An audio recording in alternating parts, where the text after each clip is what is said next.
Hi there! Are you a beginner looking to learn how to sew swimwear but feel intimidated by stretchy knits and elastic? Fear not, because in this video I'm going to show you everything you need to know about sewing swimwear, including fabric choice, lining, elastic, binding, ruffles, gathers, and flounces, you name it. And if you're here looking for a tutorial on how to sew any of my latest swimwear sewing patterns, you are also at the right place, as I'm going to be using these as an example. I'm not making a separate video for each and every design of mine, as the basic principles and steps to follow when sewing swimwear are the same. However, each of my patterns come with thorough step-by-step sewing instructions, so you can use this video in addition to the instructions. Although I'm going to start with the basics and make this video as beginner friendly as I can, I hope that if you are more experienced, you are still going to find something to learn here. And no matter if you're using my patterns, other commercial patterns, or why not a pattern that you drafted yourself, you are still going to find this video entertaining and useful. So without further ado, let's start sewing swimwear. Fabric. Fabric choice is important in any sewing project, but especially here because swimwear fabric gets exposed to a lot of stress. And let me tell you why. First of all, patterns for swimwear are created with negative ease, which means that the pattern and the finished garment are actually smaller than the body measurements, which means that the fabric is constantly stretched in 4 directions while worn. On top of that, swimwear fabric gets exposed to sunlight, chlorine, salt, water, and this makes it even more important that we work with high quality fabric. The two main types of swimwear fabric on the market are polyester spandex and nylon spandex, and both of them are a great choice for swimwear. Polyester spandex is usually a bit thicker. It is soft, comfortable to the body, and provides great coverage and support. Nylon spandex is usually thinner. It has great resistant qualities, and it's also breathable and has great color fast qualities. Both of these types of fabric, polyester spandex and nylon spandex, are appropriate for swimwear, but you have to make sure that they provide a good stretch, which is at least 30% four-way stretch. And this means that the fabric stretches both horizontally and vertically. And if you're not sure of the percentage of stretch, you can use the stretch percentage ruler that I have on my website, and you can download it for free. It comes in centimeters and inches, and it can help you measure stretch percentage and recovery qualities of the fabric. And recovery is another important quality of swimwear fabric. Recovery means how fast the fabric gets back and bounces to its original shape after stretched.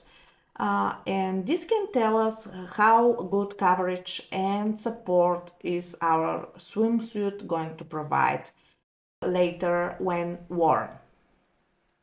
So I've shown you the good examples. Let me show you some not so great examples as it comes to sewing swimwear. I was shopping for fabrics online in a place which I was not familiar with, and now I'm paying the price, but on the good side, I have some examples to share with you all. What are not so great fabric choices for swimwear? And I will share some reliable sources of quality fabric below if you're interested, so you're not going to make the same mistake I did with these fabrics. First of all, I have this polyester spandex here, which you can see that rolls towards the middle and doesn't lay flat like the other examples I shared. And this tells me that probably the recovery qualities of this fabric are not so great. So To make sure that I'm going to use it, I will have to wet test it and see if it's appropriate before I use it for a swimsuit. Then I have these two very pretty fabrics. One is polyester spandex and the other is nylon spandex. And they both have little to almost no stretch. And just because they are very pretty and my girls love them, I will have to make them work, which means that I will have to adjust my patterns appropriately to fit the fabric, which is not the ideal solution here. When you use a pattern and you want to get good results, you just want to use the right fabric, especially if you're a beginner and don't want to get into altering the patterns. I would advise you make the fabric work with the pattern, not the other way around. I have another example of nylon spandex, which is way too thin. It's very see-through, and if I had the chance to touch and feel it, I wouldn't have bought it. But since it's already here, I will make it work with some lining. And probably the biggest disappointment of all is this otherwise very pretty nylon spandex, which unfortunately gets damaged very easy, even when I only use pins through it. And you can see that the fibers are coming out, which makes me think that it's not going to last more than a season. And we sewists are for sustainability, and the low quality of this fabric was really disappointing. And one more thing I want to show you here is this board shorts fabric. It's commonly used in swimwear, but mainly in men's swimwear. It's a woven fabric, it behaves like one, and that's why I'm not going to deal with it much in this video, as we are concentrating more on stretchy knit fabrics. Last but not least, I want to show you the worst choice for swimwear fabric, and this is natural fiber fabrics. I have cotton elastin here and rayon elastin or viscose elastin. These both have great stretch and very good recovery qualities, but natural fiber fabrics are a very, very bad choice for swimwear. Just because natural fabrics hold to water, they have bad color fast qualities, they get saggy, baggy, and distorted, and they don't provide the support we need when sewing swimwear. So to recap, no natural fiber fabrics, no low quality fabrics, and no little stretch percentage fabrics. Polyester spandex and nylon spandex are a great choice for sewing swimwear. Lining. Lining is just as important as the main fabric in terms of fabric choice. You want to go for a fabric that has a good four-way stretch, like this special lining fabric for swimsuits I have here as an example. Another common option is power mesh, like this one here. It also stretches nicely in four direction and can provide the needed comfort and support. You don't want to use just any knit lining fabric like this one I have here, because as you can see it has a good stretch on the side but has no stretch vertically, which can be very restrictive, especially if you're making a one-piece swimsuit and it might not fit at all just because of the lining. Another thing that you don't want to do is line the swimsuit with main fabric, as it's a lot thicker, and two layers of this on top of each other are doesn't give a great feel when the swimsuit gets wet. So this is another thing I don't recommend. Go for specialty lining swimsuit fabric. It has what you need to provide the coverage and support, so you don't get disappointed with your project and wonder why the swimsuit you're working on doesn't fit as great as it's supposed to. Whether or not you're going to line the swimsuit, it's up to you. It depends on the main fabric, it depends on the coverage you want to achieve. For teenage girls and women, we usually need greater support in some areas. So you can choose to fully line your swimsuit front and back. You can choose to line only the crotch area with a gusset like here. Another very common choice is to line only the front, or you can do something like here, partially lining the front and the crotch area of the front. How and where you're going to put the lining, it's up to you and the final look you're aiming to achieve. Adding the extra layer of fabric to your swimsuit goes beyond aesthetics. It makes the swimsuit stronger and the fabric more durable, and this will probably result into longer life for your swimsuit, so you might want to consider that as well. And speaking of providing more coverage in women's and teenage girls' swimsuits, on top of fully lining the front, you may choose to add this so-called built-in bra that comes with the cups in and provides a greater support for the bust. And if you're interested how to do that, let me know so I can make another tutorial, as this one is getting too long as it is. Preparing the swimwear fabric and cutting. Preparing fabric for sewing usually starts with pre-shrinking. And with swimwear fabric, this is not strictly necessary for a couple of reasons. First of all, swimwear fabric is created from synthetic fibers, and there are no natural fibers in its composition, which would be prone to shrinkage. On top of that, it has a lot of added elasticity, and it's designed with water exposure in mind, so shrinkage is usually not a concern with swimwear fabric. And with that said, I would always go and pre-wash my fabric, and here's why. First of all, I've been to big fabric warehouses and I've seen things. Okay? And second, I know how fabric is made, and there usually are residuals from chemical treatments and paint.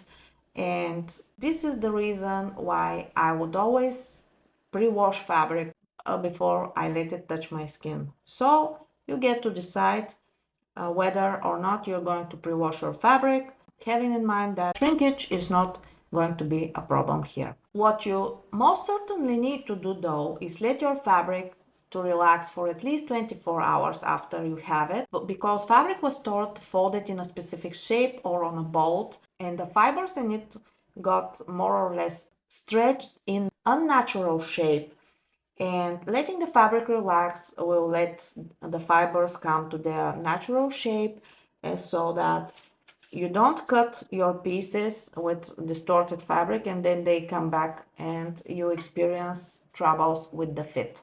Another important thing when cutting is not to let the fabric hang over the edges of your cutting table. If this is the case, go on the floor if you have to, but make sure that the fabric doesn't hang over the table, as again you might experience fit issues later.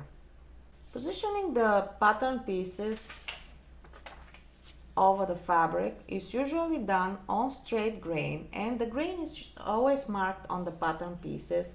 A straight grain is usually between the selvages of the fabric, where the most stretch is. Another thing that you want to pay attention to in the pattern is whether or not there are seam allowances included. If there are not seam allowances included, you should add them around the pattern according to the width of the elastic and the seams you are about to use.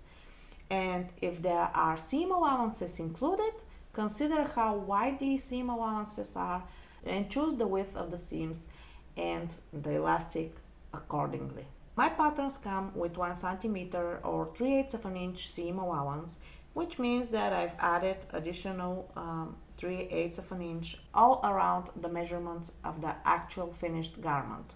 I would usually prefer to fix my pattern pieces to the fabric with pins, but in this case pins might not be a very good idea, because as we've seen on this exact fabric, they leave marks.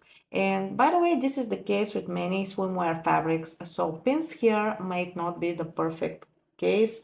You might consider using pattern weights, and you are going to need really sharp scissors to cut swimwear, and even better, use a rotary cutter, as rotary cutter will give you this smooth, nice edges of the fabric that are going to be easier to sew, and especially important when you have details like this flounce here that I intend to leave raw edge without hemming, and a nice clean cut here made from a rotary cutter would be great. Or otherwise, I strongly advise that you upgrade your scissor cutting skills.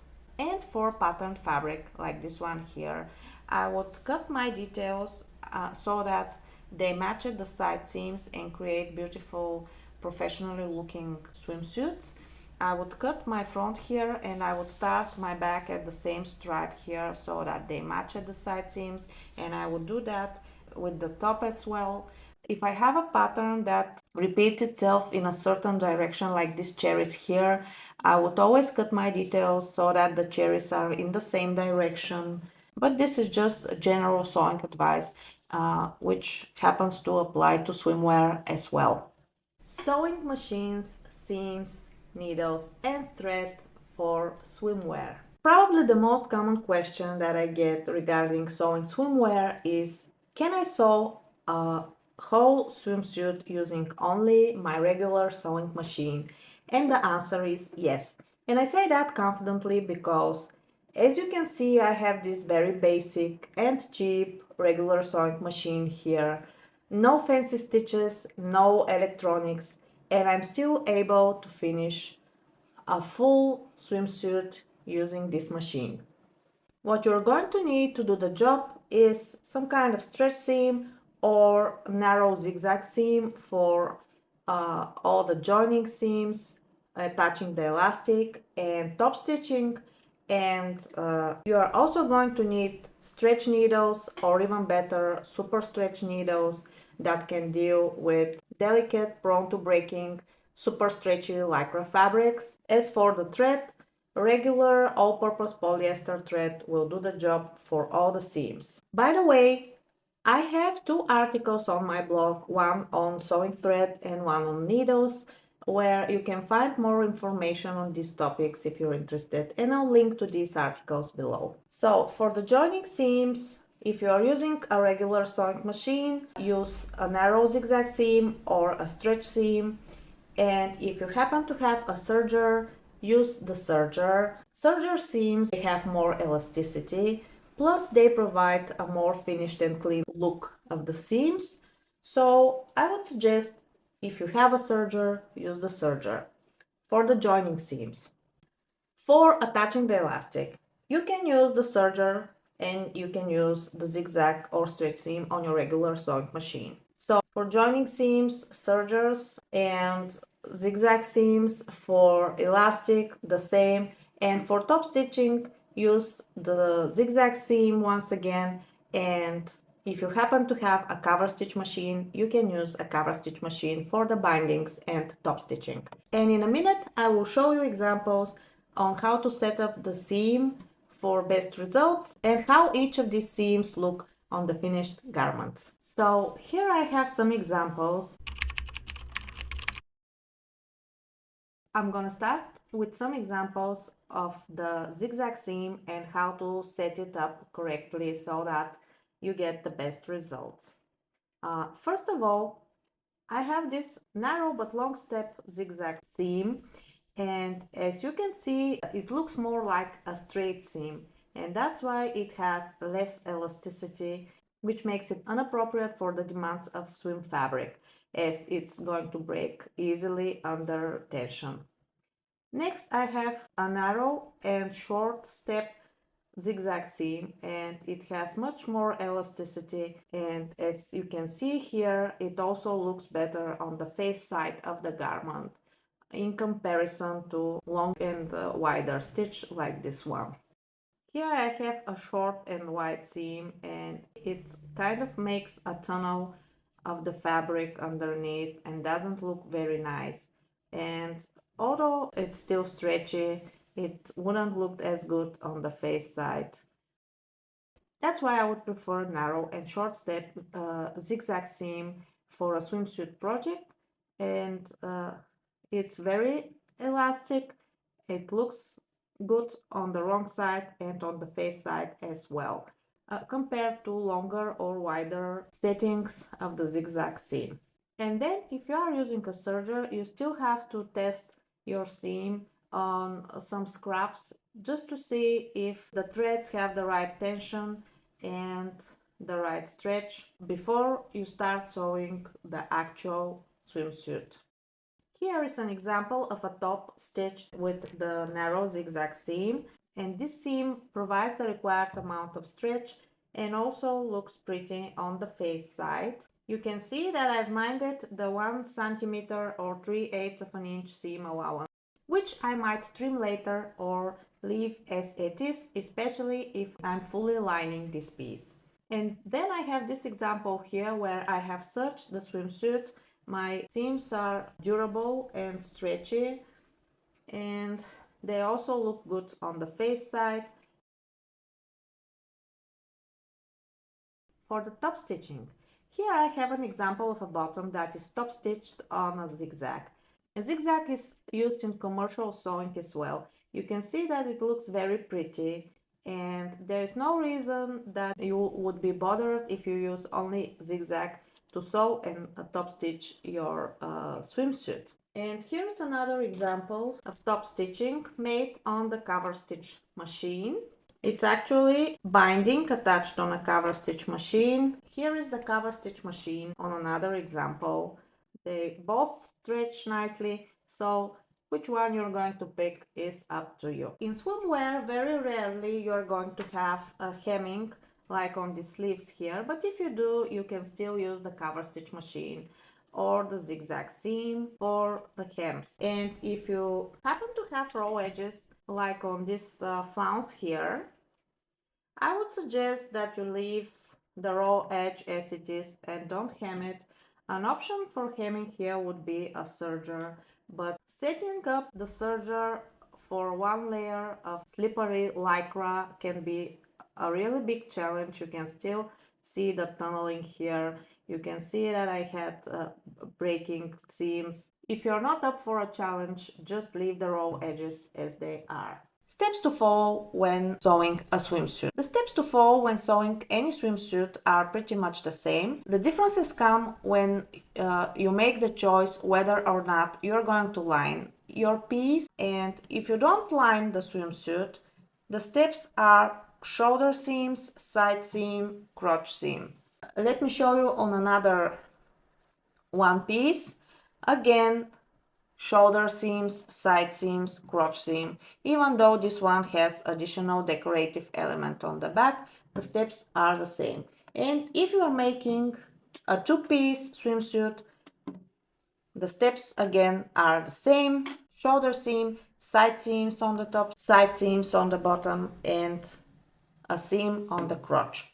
As we already mentioned, you may use the serger or the narrow zigzag seam on your regular sewing machine for all the joining seams. And if you are using a serger, consider the seam allowance, as different sergers come with different widths of the seam, and even one serger can be set to different widths of the seam. They usually start from 4 millimeters like the one I'm using here and go up to 6-7 millimeters. So consider that when making when serging the side seams and how much you want to trim out with the serger.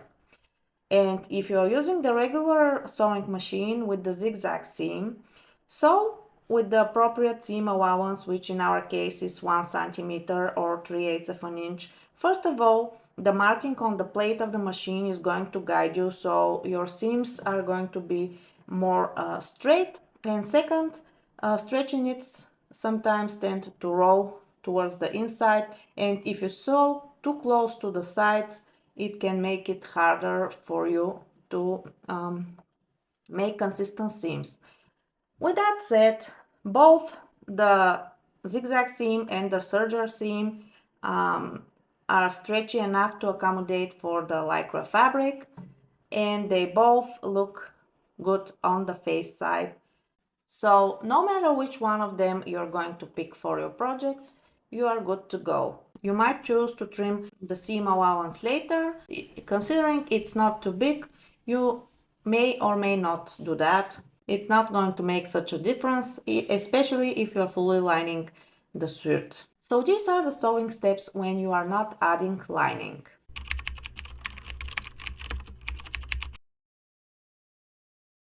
Whether or not you're going to line your swimsuit and how much and where depends on the fabric choice and your preferences. And there are three ways to add lining to your swimsuit project. The first one is adding a crotch piece or a gusset to the crotch area. The second is lining the front, and the third is fully lining your swimsuit front and back. So I'm going to start with the steps to add a gusset to the crotch area of your swimsuit. So I have a bottom here, and what you have to do in order to attach this crotch piece in a way that it looks nicely finished and the crotch seam stays on the inside, as you've probably seen in ready-to-wear swimsuits, is to mind how you position the pieces. So you're going to start with the front and put it with the face side up, and then on top of it you're going to put the back piece with the face side down, so front and back are face sides together, and then align at the crotch. So you have the back with the wrong side up, and you're going to put the crotch piece with the right side of the fabric on top of the wrong side of the bottom. So right side of the crotch piece is laying down, and you're going to make the crotch seam. Let me show you once again with a one piece and with a patterned fabric where you might see things better.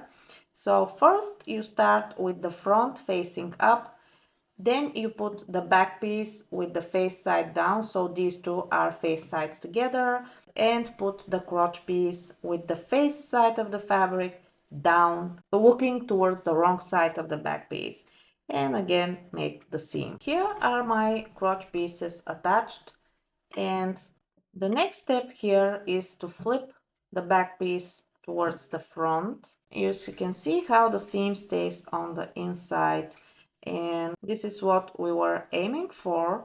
And the next step here is to baste stitch the crotch piece to the front, and I'm going to head on to the sewing machine and make a basting stitch somewhere inside the seam allowance. And on the other piece here we are going to do the same.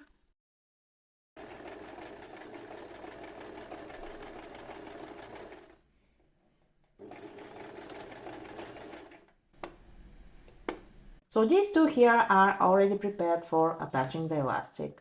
By the way, if something didn't match perfectly, or like here you have a bit hanging over,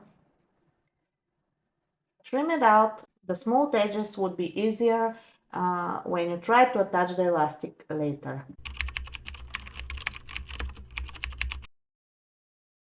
The other option when lining is to line only the front, and you do that just the same as we did with the crotch piece. You start at the crotch, and first you lay the front with the face side up, then on top of it you lay the back, and these two are face sides together, and then you put the lining with the face side of the fabric down and align at the crotch and make the seam.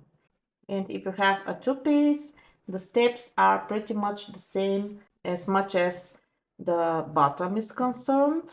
So here is our swimsuits finished at the crotch seam. This would be the look on the inside. Now we're gonna move on to basting the front and the lining together. And to make it easier on yourself, I advise that you baste all the way around, including necklines, armholes, and leg holes, plus the places where there's going to be a seam.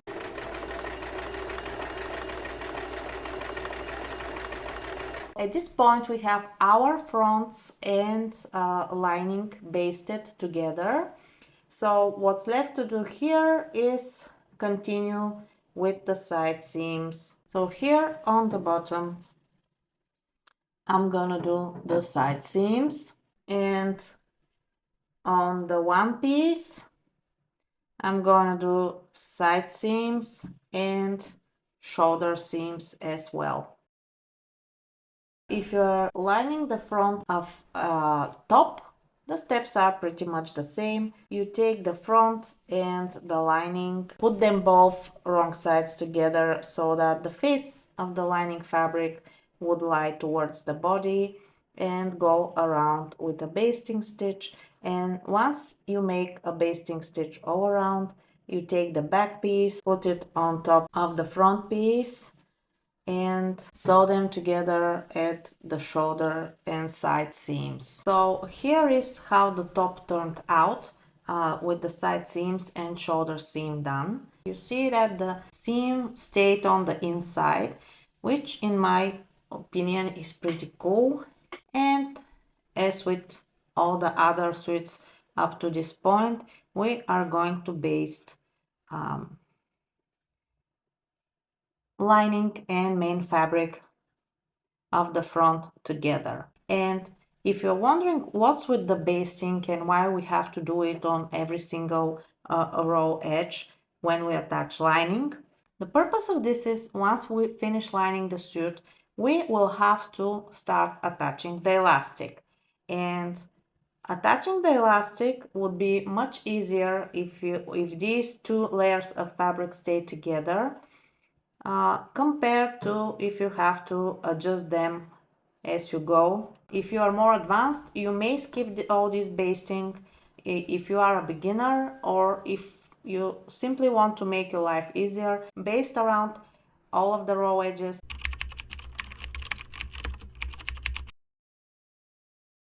Moving on to fully lining a swimsuit.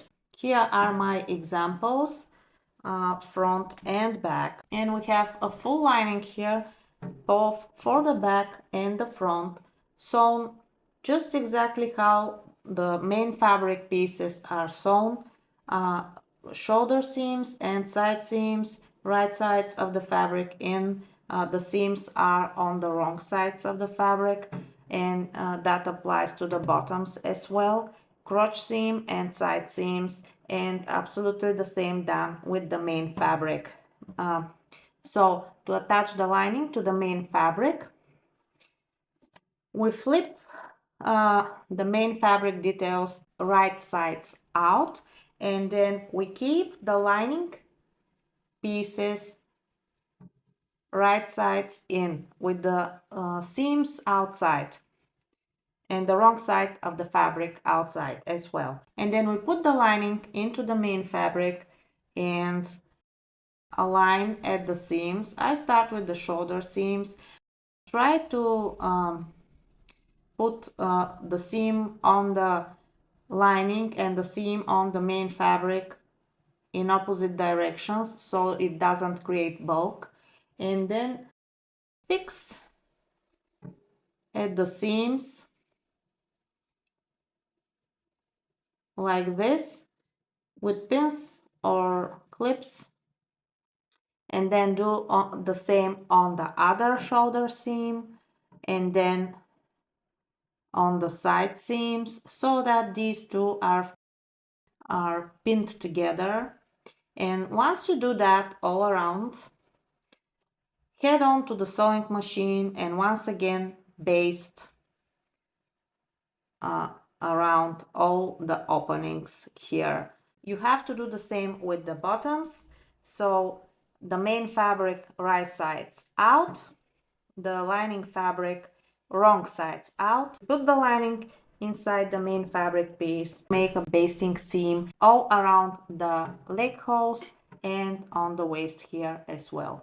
And if you have a one-piece swimsuit, I've picked this one as it might be a more challenging one because of the decorative holes on the sides.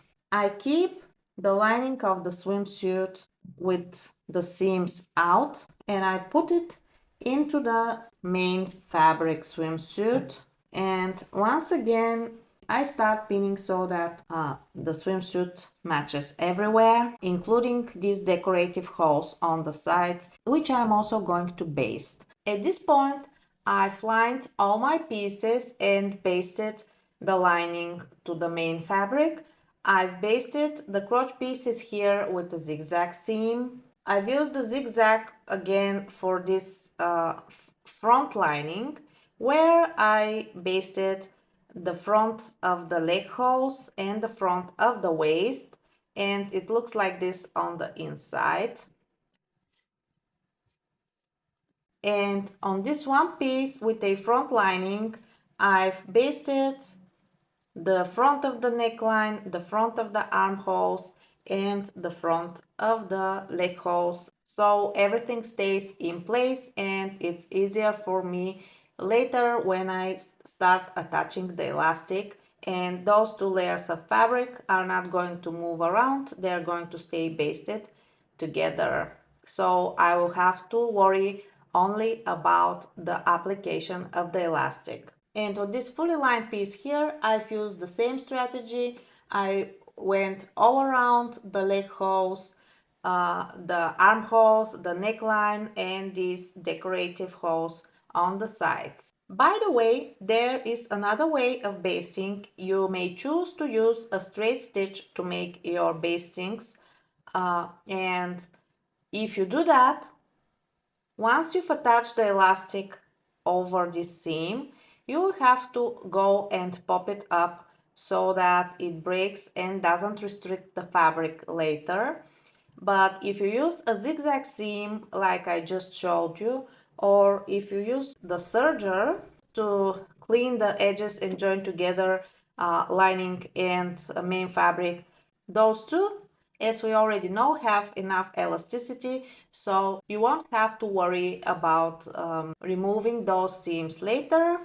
Here I have an example of a top and a bottom that are fully lined and that I've serged all around so that the lining and the main fabric stay together. And in my opinion, this is the neater and cleaner way to fix a lining to main fabric, but the zigzag and even the straight stitch might do the work as well. Usually this is the point when you start attaching the elastic, unless you have other decorative elements included in your pattern like flounces and gathers and ruffles added to the places where you are going to add the elastic.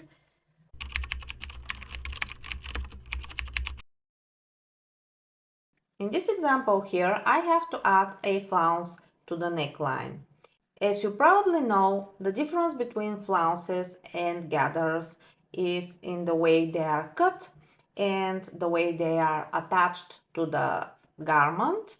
And in the case of flounces like this one here, the stitch line is straight. You don't gather it to attach it to the main part of the garment. The length of this curve should match the length of the neckline curve. What I like to do is fold the flounce at the seam line in the middle and make two marks on both ends. And once I do, I also mark the center front and the center back. I like to use these erasable markers, which I'll recommend in the description, with which you may draw on the fabric, and they come in different colors, and you can pick a color according to the colors of the fabric, so you are going to see your markings and you're not going to be concerned about whether or not the markings will come out of the fabric later. And then I get my flounce and find my notch and align it to the mark I made to the center of the front, and I put the flounce with the wrong side towards the right side of the top, pin it here, Then make sure that my top is inside the flounce. Find the other notch and align it with the mark of the center back and pin here as well. And then I go around with the rest of the flounce, pinning here and there to fix it to the neckline. And once I'm done, I will go and make another basting stitch. And here in this piece, I have in my pattern two flounces on top of each other. So I'm going to put the longer one inside of the shorter one. And then I'm going to base stitch these two together. And once they are base stitched together, I'm going to base stitch them to the neckline, just like I did with the previous example. If you are annoyed with so much base stitching, you may consider sewing the layers of fabric together without basting, but this requires a lot of skill as the lycra fabric is slippery and in all these layers they move around. So my advice is spend some time basting the layers. Even though it might take a bit more time, it will make it so much easier for you to sew the swimsuit.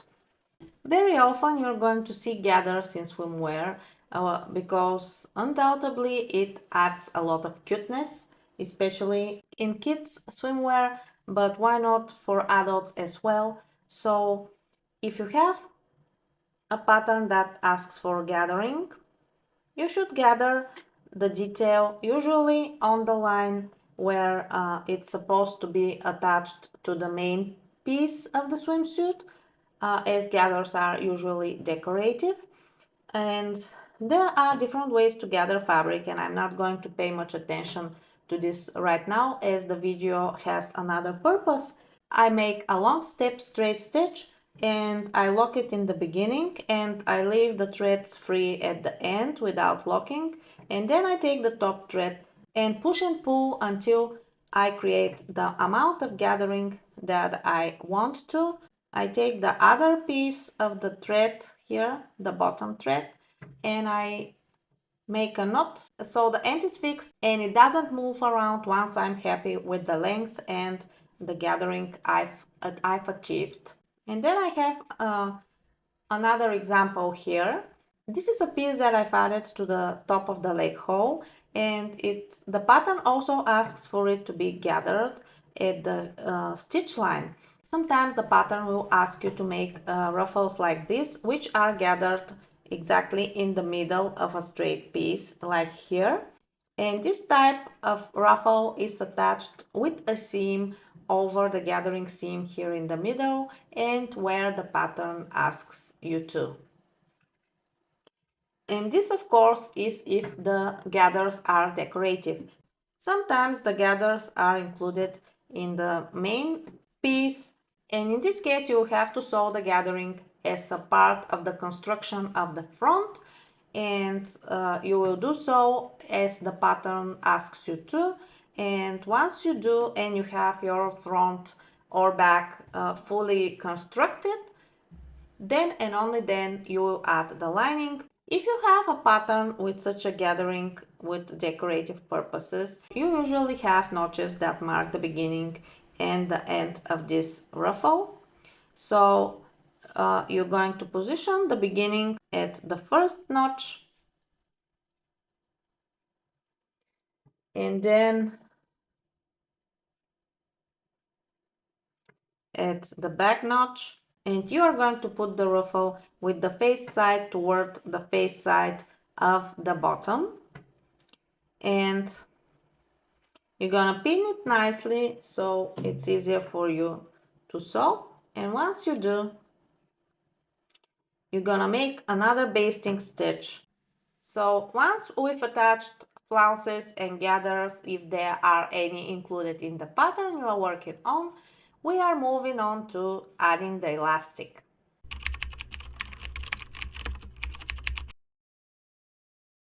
Sewing elastic in swimwear and activewear is a huge topic and also can be a controversial one, as you're going to come across different advice coming from different reliable sources.